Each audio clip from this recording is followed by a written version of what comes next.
ఏమిటమ్మా ఇది? చెప్పాను కదా వ్రతభంగం అవుతుందని. మేడం చేయాల్సిన వ్రతం నేను పూర్తి చేస్తాను. ఓం నమః శివాయ, ఓం నమః శివాయ. వీళ్ళకి కొవ్వు ఎక్కువైంది, కొరగ తీస్తున్నాను. ఇంకొక క్షణం దాన్ని ఇంట్లో ఉండనివ్వను. అయ్యో, ఫైనల్ గా భూదేవి ఇలాంటి ఇంట్లో మీనాక్షి ఉండదు పో అంటూ మీనాక్షిని తీసుకెళ్ళింది. సీన్ ముగిసింది. అది మ్యాటర్. ఇంత జరుగుతుంటే నువ్వేం చేస్తున్నావు? నా డైలాగ్స్ తో వాళ్ళని ఆపాలని చాలా ట్రై చేశాను బాబు, కానీ వాళ్ళ ముందు నా పప్పులేం ఉడకల. ఇప్పుడు ఎలా మూర్తి?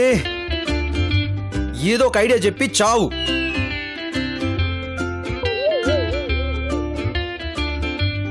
ఐడియా వచ్చింది.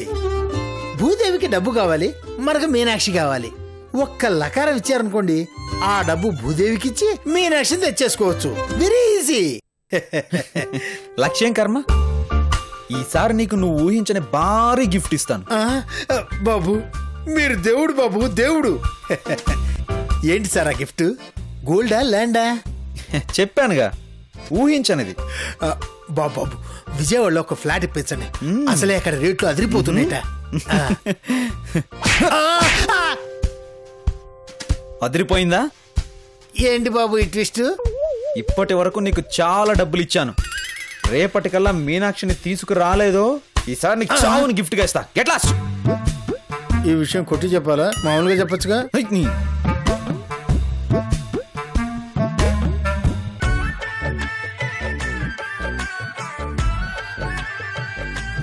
ఇదిగో బాబు, 5 నిమిషాల్లో వచ్చేస్తావు, ఇక్కడే ఉండు. సరే మేడం. పద. ఎక్కడికి వదినా? తొందరగా రా. కారేవి మీ కంపెనీది కాదులే, మళ్ళీ అక్కడ పంపిస్తారా? నడు నడు. ఇవి కూడా పెట్టు తాతయ్య. పెడతానుండ్రా. మనమేమి ఏడాదంతా అక్కడే ఉండడం లేదు. ఎందుకు ఇన్ని బట్టలు? ఏడాదంతా కట్టుకునే బట్టలు నాకెక్కడవమ్మా, సగం వీడి బట్టలే ఉన్నాయి ఇందులో. సరే సరే, కానివ్వండి కానివ్వండి.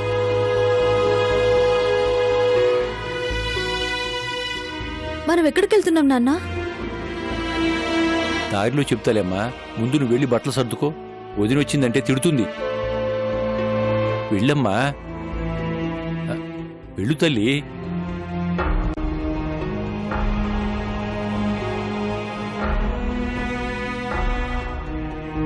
గూగుల్.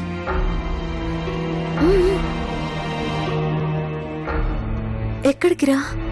నీకెంత తెలుసో నాకు అంతే తెలుసు. నన్ను స్కూల్ నుంచి నిన్ను తీసుకొచ్చినట్టు తీసుకొచ్చారు. ఏంటి తల్లి వాడి చెవులు కొరుకుతున్నావు? నిన్నేమీ ఏటో ఎత్తేయడానికి తీసుకెళ్ళట్లేదు. వెళ్ళు, వెళ్ళి రెడీ అవ్వు. వెళ్ళు. నువ్వు రారా.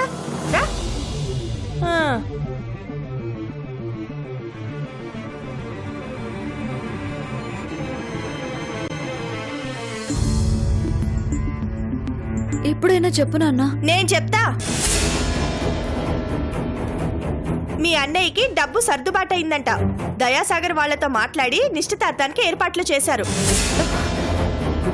ఎల్లుండి నీకు ఆ అబ్బాయితో నిశ్చితార్థం. నిశ్చితార్థమా? నాకా? కాదు, మీ నాన్నకి. ఏం ప్రశ్నది? పెళ్లి కావాల్సిన పిల్లవి నువ్వే కదా. నడు నడు.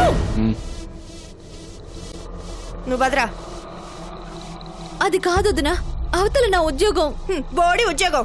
ఇంత గొడవ జరిగిన తర్వాత మళ్ళీ నిన్న ఇంటికి పంపిస్తానా? నాకన్నా బుద్ధుండాలి, రానివ్వడానికి వాళ్ళకైనా సిగ్గుండాలి. రారా, కారెక్కు. అసలు నేను లేదు, నువ్వు లేదు, ఇంకో మాటే లేదు. అక్కడికి వెళ్ళిన తర్వాత నచ్చలేదు గిచ్చలేదు అంటే నీ అన్న నా నెత్తి గురిగించి సున్నం బొట్లు పెట్టించి గాడిద మీద ఊరేగిస్తాడు. అర్థం చేసుకోవేంటి? పద పద. ఎక్కెక్కు. నువ్వు రారా, ఎక్కు. ఎక్కుతానమ్మా.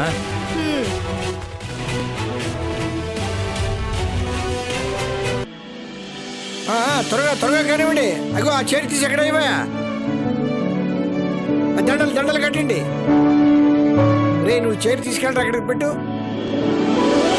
తెలిసిందమ్మా, త్వరగా కట్టండి. త్వరగా కానివ్వండి. నువ్వు వెళ్ళి పెళ్లి కొడుకు తరఫు వాళ్ళకి టిఫిన్లు కాఫీలు అవి పంపించు. అలాగే. అరే మోహన్, అన్నీ జరుగుతాయిరా, నువ్వే కంగారు పడకు. అలాగే మావా, నువ్వు ఉన్నావు కదా, నాకు ఇంక కంగారే ఉంటుంది. సరే రారా. రే సుబ్బయ్య, నేను చెప్పిన పని ఏం చేసావురా?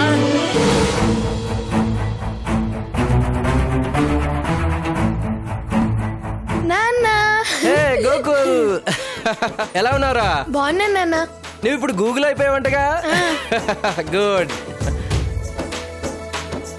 అన్నయ్య అమ్మా మీనాక్షి, నాన్న భూదేవి ఎలా ఉన్నారు? బాగానే ఉన్నావురా. ఏమా పెళ్లి కూతురా, ఎలా ఉన్నావు? బాగున్నానన్నయ్య. అమ్మా మీనాక్షి, ఎన్ని రోజులైందమ్మా నిన్ను చూసి. నువ్వు బాగున్నావు కదా? మీనాక్షికి ఏంటండి బంగారంలా ఉంది. ప్రేమగా చూసుకునే వదిన, ఆప్యాయతలు పంచే నువ్వుండగా నాకేంటి లోటన్నయ్య? కానీ నీ వెంటే ఉంటూ నీ మంచి చెడ్డలు చూసుకోవాల్సిన నేను నీకు దూరంగా ఉండాల్సి వస్తుందే అని బాధపడని రోజంటూ లేదమ్మా. అయ్యో, నువ్వు దూరంగా ఉన్నావని ఎవరన్నారన్నయ్య? నిన్ను తలుచుకునే క్షణం అంటూ లేదు. మీనాక్షి, ఇప్పుడు అందరూ ఇలాగే మాట్లాడతారు, కానీ ఈ రోజు నీ నిశ్చితార్థం. రేపో మాపో పెళ్లి చేసుకుని అత్తారింటికి వెళ్ళిపోతావు. అప్పుడు ఈ అన్నయ్య గుర్తుంటాడా? నిన్ను కట్టుకున్న కన్నయ్యను చూసుకోవడానికే సరిపోతుంది. లేదు మామ, దేవుడు కొందరికి ఆస్తినిస్తాడు, కొందరికి ఐశ్వర్యాన్నిస్తాడు. కానీ నాకు మాత్రం అంతులేని ప్రేమని పంచే మా చెల్లెల్నిచ్చాడు. తను ఎక్కడున్నా సరే తన మనసు మాత్రం నా దగ్గరే ఉంటుంది. అబ్బో, ఈ ప్రేమ చూడలేక చస్తున్నాం. పదండి పదండి, ఇంకా లోపల చాలా పనులున్నాయి. పదండి. రండి. అయ్యో ఏమండి? అన్నయ్య, అన్నయ్య, మోహన్ ఏమైందిరా? అన్నయ్య, రక్తి కూడా వస్తుంది. రక్తం. ఏం కాలేదులే అమ్మా. ఏం కాలేదంటావేంటన్నయ్య? చూడు ఎంత పెద్ద దెబ్బ తగిలిందో. రా డాక్టర్ దగ్గరికి అబ్బా, వెళ్దాం. చిన్న దెబ్బేనమ్మా, ఏం ప్రాబ్లం ఏం లేదులే. ఏం కాదు, పదండి. అన్నయ్య నా మాట వినన్నయ్య. పదండమ్మా, ఏం కాదు, రండి. ఏమండి? రా, రా, రా. అన్నయ్య, అది కదండి. ఏయ్, మోహన్కి దెబ్బ తగిలింది, పసుపు పట్టురండి రా. పర్లేదులే మావా. ఇదంతా నా వల్లే. నేను అడుగు పెట్టాను, నీకు ఈ ప్రమాదం జరిగింది. నేను రాకపోయినా నీకు ఇలా జరిగేది కాదన్నయ్య. ఏంటమ్మా అది? ఏంటా మాటలు? వాడేదో టెంట్ సరిగా కట్టలేదు, అది జారి నా మీద పడింది. దానికి నీ మీద ఎందుకు నింద వేసుకుంటావు? ఊరుకో అమ్మా, పద. లేదన్నయ్య, అందరూ అనే మాట నిజమైంది. నా దురదృష్టం నన్ను ఇలా వెక్కిరిస్తూనే ఉంది. అందుకే నీ రక్తం కళ్ళు చూడాల్సి వచ్చింది. అమ్మా మీనాక్షి, ఏంటమ్మా ఇది చిన్నపిల్లలా? ఇప్పుడు నాకేమైందని? నిశ్చితార్థం రోజు ఎవరైనా కన్నీళ్లు పెట్టుకుంటారా చెప్పు? నువ్వు నవ్వుతూ ఉంటేనే ఈ అన్నయ్య సంతోషంగా ఉంటాడు, లేదంటే నేను బాధపడతాను. ఈ అన్నయ్య బాధపడడం నీకు ఇష్టమా? నువ్వెప్పుడు సంతోషంగా ఉండాలి. అయితే మరి నువ్వెప్పుడు నవ్వుతూ ఉండాలి, సరేనా? ఇది ఉండు పసుపు. ఎలా ఇవ్వు. ఆగు. వద్దులే నాన్న. ఇది నవ్వినా ఏడ్చినా ఎదుటి వాళ్ళకి యమగండవే. ఈ 4 అక్షంతలు పడితే ఈ దరిద్రాన్ని కాస్త ఆ దయాసాగర్ గాడే మోసుకెళ్తాడు. పీడ విరగడవుద్ది. పసుపు పెడితే రక్తం ఆగిపోతుందిరా. హలో, సరే అన్నా, వియాల వారు వచ్చారంటన్నా. అవునా? వెళ్దాం పద. సరే పదండి పదండి, రండి.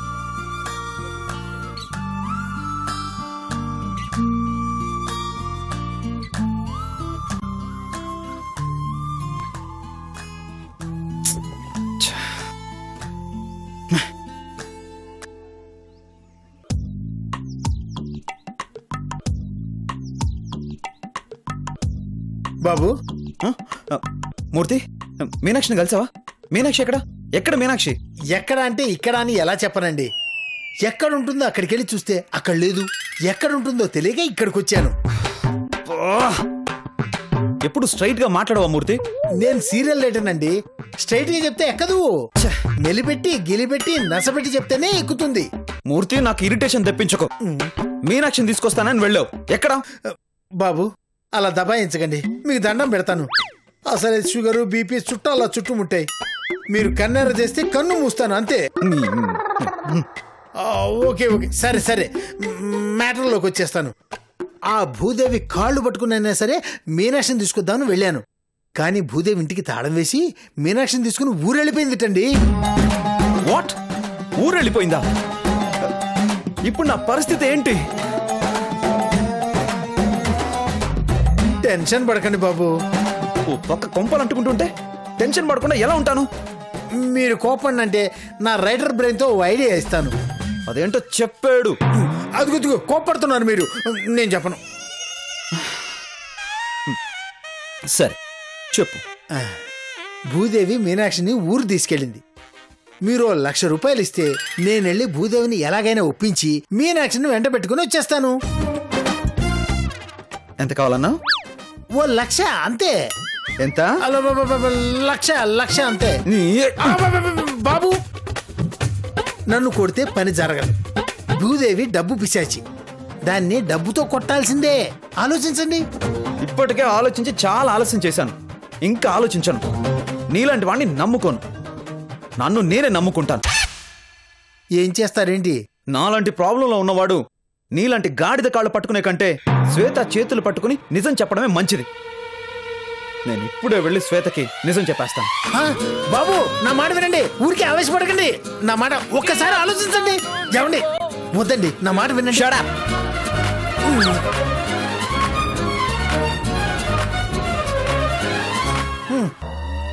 Shut up. Just shut up.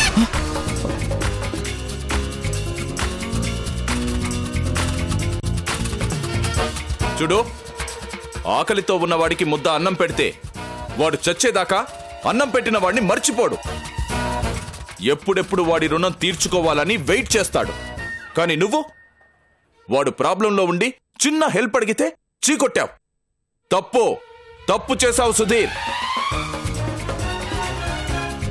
నీ మీద పెట్టుకున్న నమ్మకాన్ని వమ్ము చేశావు. అది కాదంకుల్. సుధీర్, రుణం తీర్చుకునే అవకాశం వచ్చినప్పుడు తప్పించుకుపోయేవాడు నా దృష్టిలో మనిషే కాదు. Sorry uncle, sorry. రేయ్, నువ్వు చేసిన పనికి నిన్ను క్షమించడం ఏంట్రా? నీ ప్లేస్ లో నా కొడుకు నా క్షమించను, ప్రాణం తీసేస్తాను.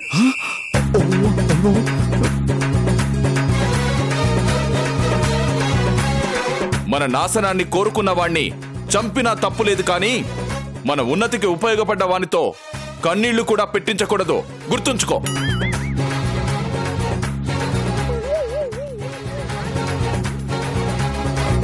క్రిష్,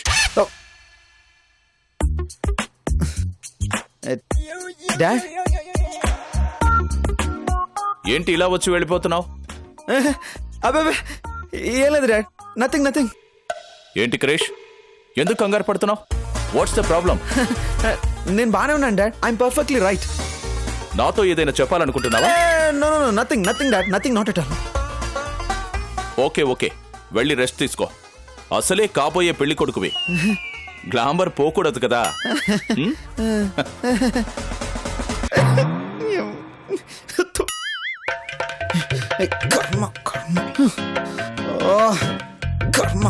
అనుకున్నదొక్కటి అయినది ఒకటి, బోల్తా కొట్టిందిలే బుల్బుల్ పిట్ట. ఆహా, బోల్తా కొట్టిందిలే బుల్బుల్ పిట్ట. అనుకున్నదొక్కటి. మూర్తి, సార్ వచ్చేసారా మీరు? సార్, నిజం చెప్తా అని మంచి ఆవేశంగా లోపలికి వెళ్ళారు. చెప్పేశారా బాబు? చెప్పలేరు సార్. ఇప్పుడే కాదు, ఎప్పటికీ చెప్పలేరు. నాకు తెలుసు బాబు, కొడుకు గుండెలో బాంబు లాంటి నిజం ఉంటుంది, తండ్రి గుండె వీక్ గా ఉంటుంది. ఆ నిజం బయటకు వస్తే ఆ తండ్రి గుండె బద్దలైపోతుంది. కాబట్టి ఎన్నేళ్లు గడిచినా కొడుకు గుండెలో నిజం బయటికి రాదు, తండ్రి గుండెకి స్ట్రోకు రాదు. ఎన్ని సీరియల్స్ లో చూడలేదు సార్, ఈ లాకేసి 1,00,000 సీరియల్స్ రన్ చేస్తున్నారు. మూర్తినే సార్, రైటర్ అనంత సాగర మూర్తినే. నిప్పును పట్టుకుంటే కాలిపోతారు, కానీ నిజాన్ని ముట్టుకుంటే మసైపోతారు. అలాంటి నిజాన్ని క్షణకాలంలో చెప్పేద్దామనే చెప్పాలనే వెళ్ళాను, కానీ ఏదోటి అడ్డు తగులుతూనే ఉంటుంది. అది స్క్రీన్ ప్లే ధర్మం.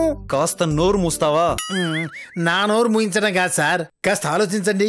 మీ హెడేక్ తగ్గాలన్నా, మీరనుకున్న జరగాలన్నా, ఈ తతంగం ఆగాలన్నా మళ్ళీ మీనాక్షి రావాల్సిందే, ఈ ఇంట్లో అడుగు పెట్టాల్సిందే. అయ్యో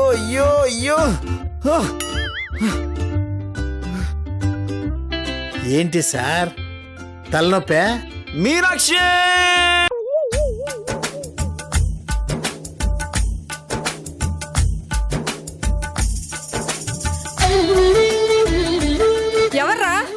ఎవర్రా ఇక్కడ? ఇది ఇల్లా లేకపోతే అడివా? బామ్మా, ఏంటి, ఏమైంది? ఇంకేం కావాలరా? ఎప్పుడో తెల్లవారుజామున వచ్చాం, వచ్చి రాగానే పాకలోకి గొడ్లను తోలినట్టు ఈ గదిలోకి తోలారు. ఒక్క వెధవా పట్టించుకోడే. ఏంటి అలా గుడ్లప్పగించి చూస్తున్నారు? మేం మగ పెళ్లి వాళ్ళం అనుకున్నారా, లేకపోతే అడుక్కు తినేవాళ్ళం అనుకున్నారా? బామ్మ అరవకు, అందరూ చూస్తున్నారు. సార్ మీరు వెళ్ళండి. నువ్వు నోరు మీద కడుగాయి. అది కాదే బామ్మ. నీకేం తెలియదురా, ఇంటిల్లి పాడి ఉన్నావా? అందులో ముసల్దాన్ని ఒకదాన్ని ఉన్నానా? అయినా ఒక్కళ్ళు పట్టించుకోరేంటిరా? 2 ఇడ్లీ ముక్కలైనా పెట్టిన పాపాన పోలేదు, కనీసం 1 కప్పు కాఫీ అయినా నా మొఖాన పోయలేదు. ఇదేం పద్ధతిరా? బామ్మ కాఫీ కోసమా ఇంత గొడవ? మూతి మీద వాతలు పెడతాను. ఏదో నువ్వు ఇష్టపడ్డావని పైసా కట్నం లేకపోయినా ఈ సంబంధానికి ఒప్పుకున్నాను. ఆ మాత్రం మర్యాద కూడా లేదు ఈ మనుషులకి. గదిలో కూలర్ లేదు, మంచం మీద దుప్పట్లేదు. ఇదేం కొంపరా? ఇదిగో నీ నిశ్చితార్థాన్ని ఆపేస్తాను. బామ్మ అమ్మా ఏమైందమ్మా? ఏం లేదండి. ఏం లేదంటావేంట్రా? కడుపు మండిపోతుంటేను. నీకు అల్సర్ కదే. పళ్ళు పీకి చేతిలో పెడతాను. ఏమయ్యా, మగ పెళ్లి వాళ్ళము, మాకు కాస్త కాఫీ పోయాలన్న ఝాస కూడా లేదా మీకు? ఇదేం సాంప్రదాయం? అయ్యో అదే మాట అండి, అన్నీ రెడీ చేసాం. మీకు అందలేదనుకుంటాను, ఇప్పుడే తీసుకొస్తాను. ఎప్పుడు? మిట్ట మధ్యాహ్నం కాఫీ తాగి సాయంకాలం టిఫిన్లు తినే అలవాటు మీకుందేమో కాని మాకు లేదు. అంతేలే, ఏరి కోరి పిల్లని చేసుకుంటున్నాగా, చులకనైపోయాం. క్షమించండి బామ్మగారు, 2 నిమిషాలు పంపిస్తాను. మీరు వెళ్ళి గదిలో కూర్చోండి. భూదేవి, భూదేవి. యదవసంత అని బొత్తిగా మగపెళ్లి వాళ్ళంటే భయం భక్తి లేకుండా పోయింది. బామ్మ కావలసినవన్నీ పంపిస్తా అన్నారు కదా, అరవకే, నీకు దండం పెడతాను. అమ్మా అమ్మా వస్తున్నారా? అర్జెంటుగా బామ్మని తీసుకెళ్ళు, ఇక్కడ గొడవ పెడుతుంది. వెళ్ళు. అరే, నిశ్చితార్థంలో ఏదైనా తేడా జరగాలి, అప్పుడు చెప్తాను. వెళ్ళవే, నీకు దండం పెడతాను, వెళ్ళు.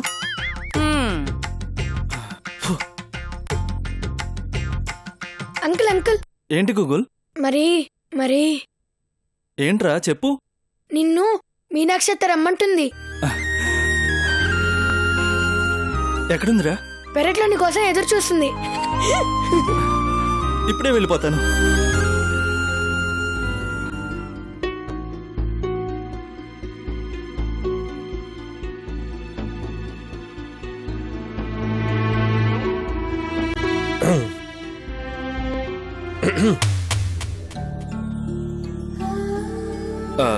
నేనే మిమ్మల్ని చాలాసార్లు ఇలా కలవాలనుకున్నాను, కానీ పల్లెటూరు కదా, నిశ్చితార్థానికి ముందు ఇలా కలిస్తే రకరకాలుగా అనుకుంటారని ధైర్యం చేయలేకపోయాను. కానీ ఇప్పుడు మీరే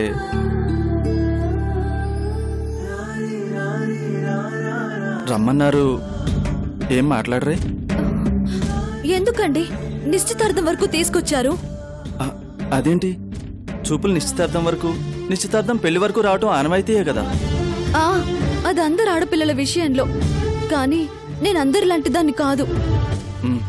అవును, నువ్వు అందరిలాంటి దానివి కాదు, స్పెషల్,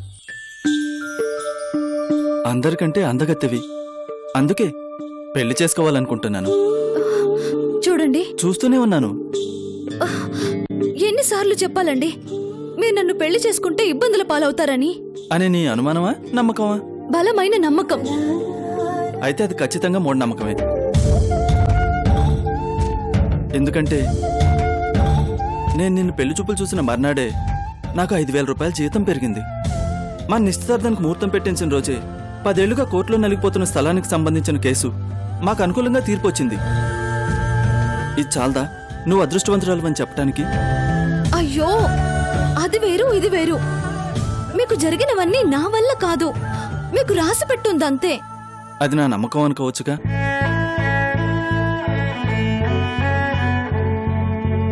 చూడు మీనాక్షి, మంచి చెడు అనేవి చూసే కళ్ళను బట్టి ఉంటాయి. నీ కోణంలో నీకు తప్పనిపించింది, నా కోణంలో నాకు ఒప్పనిపించచ్చు. నాకు తప్పనిపించింది, నీకు ఒప్పనిపించచ్చు. నువ్వు నీ పుట్టింట్లో ఉన్నప్పుడే నాకింత మంచి జరిగింది. రేపు నేను నిన్ను పెళ్లి చేసుకుని నువ్వు నా ఇంట్లో అడుగు పెడితే నా జీవితమే మారిపోతుంది. ఆ నమ్మకం నాకుంది. కానీ నాకు లేదు. దురదృష్టం నా తోబుట్టువులా ఉంటుంది, దరిద్రం నా వెండంటే నడుస్తుంది. ఈ ఇంట్లో అడుగు పెట్టానో లేదో, నా ప్రాణానికి ప్రాణమైన మా అన్నయ్య రక్తం కళ్ళ చూడాల్సి వచ్చింది.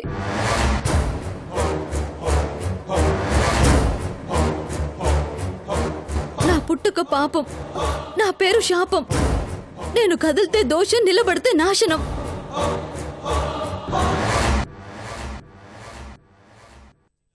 ఇది నేనంటున్న మాట కాదు, ఈ ప్రపంచం అంతా గొంతెత్తి చెప్తున్న మాట.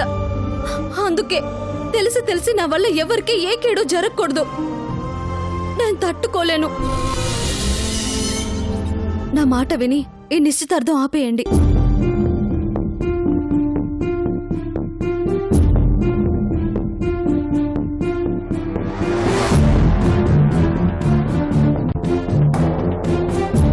ఏమండి ఏమండి ఎక్కడున్నారండి? ఏమిటే ఏమైంది? ఎందుకలా అరుస్తున్నావు? కొంప మునిగిందండి. అత్తయ్య ఎక్కడా? అబ్బబ్బా, ఇక్కడ ఎక్కడో ఉంటుందిలే. ఇంతకీ విషయం ఏంటి? అయ్యో, మనల్ని వాళ్ళంతా కలిసి మోసం చేశారండి. మనల్ని నమ్మించి వాళ్ళు గొంతు కొయ్యాలనుకున్నారు. ఏమిటమ్మా, ఏమైంది? ఏమిటి గొడవ? ఎంత బాగా అడుగుతున్నారో చూడండి. మీకిదంతా గొడవలా కనిపిస్తోందా? మాకేమో దరిద్రంలా కనిపిస్తోంది. అమ్మా, అబ్బా, ఇంతకీ ఏమైందో చెప్పవే. ఇంకా ఏం కావాలా?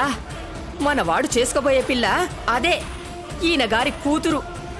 మామూలు జాతకురాలు కాదు, పరమ నష్ట జాతకురాలు, అతి కష్ట జాతకురాలు.